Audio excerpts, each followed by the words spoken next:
আজকে আমি 10 মিনিটস অ্যাপে ফ্লিপকার্টে অর্ডার দিয়েছিলাম কিছু। চলো দেখা যাক আমি কি কি অর্ডার দিয়েছি। আচ্ছা, প্রথমেই যেটা দেখতে পাচ্ছ তোমরা, একটা ড্রয়িং বুকের মতো, মানে এখানে ড্রয়িং করা যাবে, খাতা, ড্রয়িং এর খাতা। একটা দিয়েছি প্রিসেট।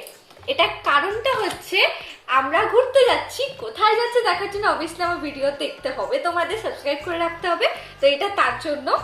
আর সেকেন্ড হচ্ছে একটা বিস্কিট, মানে বিস্কামের বিস্কিট একটা। আর তার সাথে ড্রয়িং বুক যেহেতু নিয়েছি বললাম, তার জন্য একটা মানে রং পেন্সিল নিয়েছি একটা। আর নিয়েছি কিছু চকলেটস, এগুলো ঘুরতে যাওয়ার জন্য, এগুলো গিফট করার জন্য অবভিয়াসলি। হ্যাঁ, আর এখানে একটা বার, একটা সাবানের বার রয়েছে, আর একটা চকলেট রয়েছে। আর যেটা রয়েছে 1 টাকায় আলু, মানে 1 টাকা আলুটা অফার দিচ্ছিল, তো এটা নিয়ে নিয়েছি। আজকে হচ্ছে এই জিনিসগুলো আমি ফ্লিপকার্ট মিনিসে অর্ডার দিয়েছি। তার মধ্যে গিফটেড হচ্ছে এইটা, এইটা আর এই 4টে চকলেট। এগুলো একটা বাচ্চার বার্থডে রয়েছে তাই গিফটের জন্য, আর বাকি এগুলো আমার সম্পূর্ণ।